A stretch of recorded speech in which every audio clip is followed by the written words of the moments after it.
안녕하세요, 일렉트로캠입니다. 오늘은 스타링크로부터 이야기를 시작할까 합니다. 그래서 스타링크로 시작해서 2항까지 이렇게 쭉 이야기를 풀어볼까 합니다. 왜 스타링크를 이야기하냐면 제가 한 통의 이메일을 받았습니다. 이제 스타링크가 곧 준비될 것 같으니까 이제 너희 집이 이제 어베일러블 하냐 체크하고, 우리가 빠르면 서비스를 올 여름에 이제 런칭할 거니까 이제 오더를 넣으라 이거죠. 그리고 이거는 베타 서비스이기 때문에 first come first service, 먼저 예약한 사람이 먼저 쓰는 거다 라고 이제 이메일이 와서 아이고 이제 스타링크로 바꿀 때가 됐구나 하고 이제 알아보기 시작했습니다. 근데 이게 좀 주저주저하게 되는 게 99불인 거는 살짝 비싸네. 한 달에 제가 한 80불쯤 예측했는데 거기다가 하드웨어 비용까지 500불, 제가 조그만한 위성 접시 안테나를 이제 보내주는데 딱히 그렇게 스페셜 툴킷, 이게 특수한 그런 거 서비스 신청하거나 그럴 건 없다고 합니다. 그냥 집에 아무데나 대충 이렇게 조그만한 위성을 DIY로 do it yourself로 이렇게 손쉽게 달 수 있다고 하는데, 가격이 좀 그래도 테슬라 유튜버로서 신청할까 하다가 그래 신청하자. 그리고 이제 저희 집 인터넷을, 그런데 공교롭게 제가 쓰고 있는 인터넷 업체에서 전화가 와서 프로모션이 있다고 연락이 왔습니다. 갑자기 이제 내는 요금을 바꾸지 않아도 되니까 인터넷 스피드를 올려주겠다는 겁니다. 그래서 지금 마음은 그렇다면은 그냥 기존의 서비스를 쓸까라는 생각도 있습니다. 왜냐하면 속도가 더 올라간다고 하니까요. 근데 물론 최근에 알 수 없는 이유로 저희 집 인터넷이 잠깐 끊겼거든요. 근데 옛날 같았으면 미국이 한국만큼 인터넷 환경이 좋지 않기 때문에 참 한국이 이런 면에서는 참 부럽습니다. 좋은 통신 환경이 정말 부러운데, 저도 그냥 미국 사는 것에 이제 익숙해져서 좀 끊길 수도 있지 뭐라고 생각했지만, 요즘 같은 경우는 한번 그렇게 정지될 때마다 유튜브는 어떻게 올리지? 라는 생각 때문에 이게 걱정이, 옛날보단 프레셔가, 압박이 더 심합니다. 근데 이제 스타링크는 로우 레이턴시와 이제 끊이지 않는 그런 시큐어한 통신을 자랑하기 때문에 할까 지금 마음을 먹었는데, 하필 공교롭게 지금 얘기했듯이 저희 집 인터넷 속도를 올려준다는 기존 서비스 때문에 지금 고민 중에 있는데, 예전에 그런 댓글이 생각납니다. 그러니까 아무래도 이런 스타링크는 미국의 오지라든지, 물론 초고속 인터넷망이 커버되지 않은 에리어에 살고 있는 미국인이 어마어마하게 많다라고 소개했었죠. 그렇지만 지금 저는 뉴욕 근교에 사는데 벌써 스타링크 서비스가 여기까지 이제 침범해 오는 거죠. 그 얘기인 즉슨 스타링크가 충분히 지금 기존의 인터넷 사업망과 이제 경쟁이 시작된다고 볼 수도 있습니다.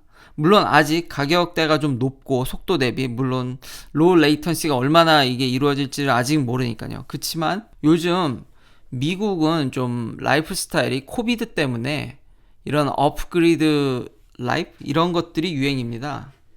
심지어 저희 집 이웃집은 닭장도 만들어서 닭을 키워서 거기 이제 알로 아침에 브런치를 먹는다는 등, 저희 집 이웃집은 벌써 닭도 키우고, 이런 식의 돈 좀 있으신 분들은 요즘 이런 게 유행인데, 업그레이드라는 게 뭐냐면 아예 이제 외부랑 그리드, 그러니까 말 그대로 선을 다 끊는 거죠. 전기는 이런 솔라셀로 대체하고, 그리고 이런 서버번 조금 외곽 쪽에 사시는 집들은 지하수로 물을 푼다든지, 그리고 나름의 정화조 시스템, 하수 처리 시스템을 다 갖고 있습니다. 한국같이 이렇게 도시화가 잘 돼 있지 않아서 그걸 이제 중앙 처리로 연결한다든지 이런 게 아닙니다.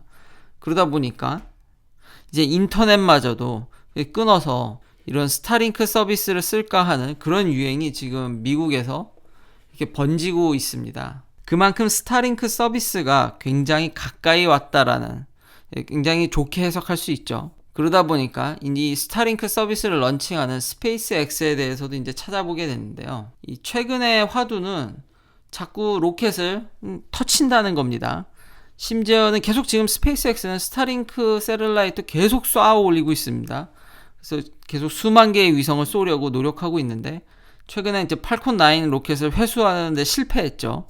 플러스 비슷한 걸로 지금 스타쉽, 지금 화성에 사람 보내려고 테스트하는 스타쉽 지금 프로젝트가 연일 계속 이 테스트하면서 계속 폭발을 하고 있습니다. 근데 일론 머스크는 이렇게 말합니다. 원래 터지기를 기대했다는 거죠. 안 터지는 게 이상하다는 거죠. 우리는 테스트 중이고 이 지금 스타쉽이 어떤지 극한까지 밀어붙여서 데이터를 얻는 게 목적이지 이 안 터지면 이상하다는 겁니다. 그런데 여기에 지금 FAA가 개입하기 시작했습니다. 그러니까 너무 터친다는 거죠. 너 좀 이거 위험한 거 아니야? 이제 계속 브레이크를 걸기 시작합니다. FAA 어제 2양 때 나왔던 그 기관입니다. FAA가 왜 이렇게 개입을 하냐면은 지금 안 그래도 이게 논쟁이더라고요. 기존에 이제 나사의 이런 발사 시스템 테스트 검증은 시뮬레이션을 정말 엄청나게 돌려서 많은 변수를 확정한 다음에 최소한으로 이제 쏘고 이제 디스트럭션 폭파에 이르는 그런 과정을 거치는데 제가 이런 우주 항공 관련 쪽 박사님께 물어보니까 역시 실제 아무리 시뮬레이션을 해도 실제 실험만큼 데이터를 얻기가 어렵다고 합니다. 그래서 이런 과학기사 소개에도 지금 테슬라는 테스트 투 디스트럭션이라는 이렇게 하면은 굉장히 빨리 이제 실험을 통해서 어마어마한 데이터를 얻을 수 있답니다. 그러니까 짧은 시간 안에 많은 데이터를 얻는 정말 테슬라스러운 일론 머스크스러운 방법이라고 할 수 있겠습니다. 그러니까 계속 그냥 터치는 거죠. 근데 이게 지금 FAA에 이제 신경을 건드린 겁니다. 아, 왜 너 기존대로 안 해? 기존에 이런 거 줄여서 해야지. 너 이거 너무 위험한 거 아니야? 이제 계속 태클 거는 거죠. 그러니까 이제 일론 머스크가 굉장히 화가 나서 여러 트윗을 날립니다. 이게 너무 너의 구닥다리로 이게 검사하는 거 아니야? 니넨 좀 이렇게 바뀌어야 되는 거 아니야? 이런 뉘앙스로 실제로 이 기사도 좀 이런 FAA가 굉장히 보수적인 것을 이제 이야기하고 있습니다. 그러니까 좀 기술이 발전하는 것만큼 좀 바뀌어야 되는 거 아니냐. 근데 이 기사 내용을 보면 이런 기술의 어떤 진보를 이제 알고 그걸 껴안는 것도 중요하지만 우리는 안전과 타협할 그런 게 없다라고 강력한 어조로 말합니다. 그러니까 FAA가 얼마나 보수적인지 여기서 알 수 있는 대목입니다. 그렇기 때문에 혹시 FAA에 대해서 다시 리마인드 해드릴 겸 FAA가 뭐냐면 Federal Aviation Administration입니다. 그러니까 모든 비행 관련, 드론 관련, 항공 우주의 전반적인 것까지도 심지어 영향력이 있습니다. 그러니까 이런 걸 규제하고 관리 감독하는 기관 중 하나입니다. 그리고 지금 이런 스타링크와 스페이스X 사업에 FAA가 얼마나 이게 보수적인지를 여기서 알 수 있었습니다. 지금 이 항이 어제 제가 이제 이야기했었지만 또 하루 만에 무려 67%가 반등하는, 물론 또 장 후에는 무려 7.24%가 지금 내려간 정말 롤러코스터를 타고 있는데요. 어제도 이야기했지만 전 중국 회사에 대해서 잘 모릅니다. 제가 얘기하는 부분은 바로 미국에서의 그런 드론 택시에 관련 이야기입니다. 그리고 이런 울펙 리서치에 대해서 제가 어제도 얘기했지만 공매도 보고서를 100% 믿을 수 없습니다. 이건 어제도 제가 분명히 얘기했습니다. 그리고 저는 계속 이 양이 뭐 나쁘다, 망한다라는 얘기를 하는 게 아닙니다. 근데 많은 사람들이 그거는 알려드리고 싶었던 겁니다. 드론 택시가 마치 근시일내에 될 것 같이 이야기를 자꾸 하니까, 특히 다른 나라는 모르겠습니다. 중국에는 일찍 런칭할 수도 있겠네요.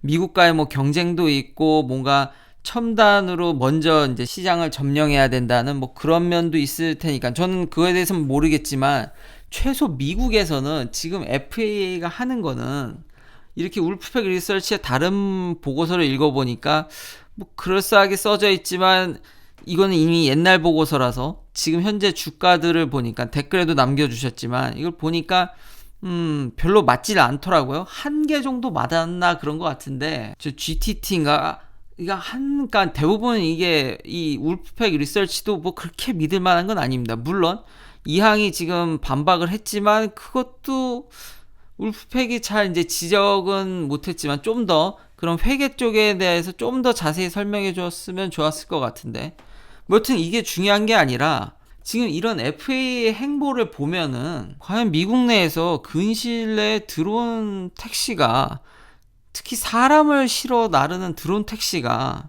이런 스타쉽 쏘는데도 별 영향이 없는 저 보카치노에서 저 텍사스의 아주 허지벌판에서 그냥 어느 정도에서 이렇게 테스트하는 수준인데도 이렇게 태클을 걸고, 기술의 진보도 중요하지만 퍼블릭 세이프티, 이런 공공의 안전과는 우리는 타협할 여지가 없다는 듯이 이렇게 나오는 FAA가 과연 그런 드론 택시를 근시일 내에 허용할지 굉장히 의심스럽다는 겁니다. 그러니까 그 부분은, 그러니까 어제도 이야기했듯이 공매도에서 그 부분만은 맞다라는 거죠. 그게 갑자기 또 생각이 나서 스타링크의 오늘 이메일을 통해서 스페이스X를 알아보고 현재 계속 그렇게 착륙이 실패해서 터쳐가는 그 실험들, 그렇지만 그렇게 하면 데이터를 많이 얻는다는 것과, 그러면 그걸 통해서 FAA의 그런 보수적인 성향, 그러면 이런 FAA 보수적인 성향 때문에 드론 택시는 안 된다라는 게 아니라 빨리는 안 온다는 이야기입니다. 마지막으로 이 일론 머스크가 스페이스X를 통해서, 스페이스X가 $850 million 정도, 그러니까 한국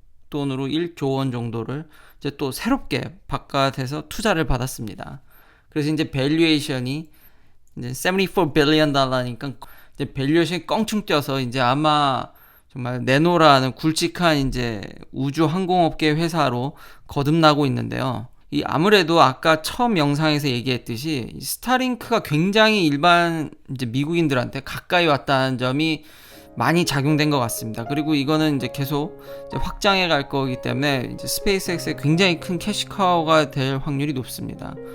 예, 스타쉽도 요즘 계속 그래도 거론이 되는데 우주 관광 산업으로, 근데 아직은 지금 아까 보여드렸듯이 열심히 터치면서 실험 중에 있어서 요것도 근시일 내에는, 물론 일론 머스크 성격상 빨리 하려고 하겠지만 요거는 좀 힘들어 보이고요. 그렇지만 스타링크는 정말로 지금 제가 피부로 와닿을 정도로 가까이 와 있다는 겁니다. 긴 영상 시청해 주셔서 감사합니다. 내일도 테슬라 관련 이야기들로 찾아뵙겠습니다.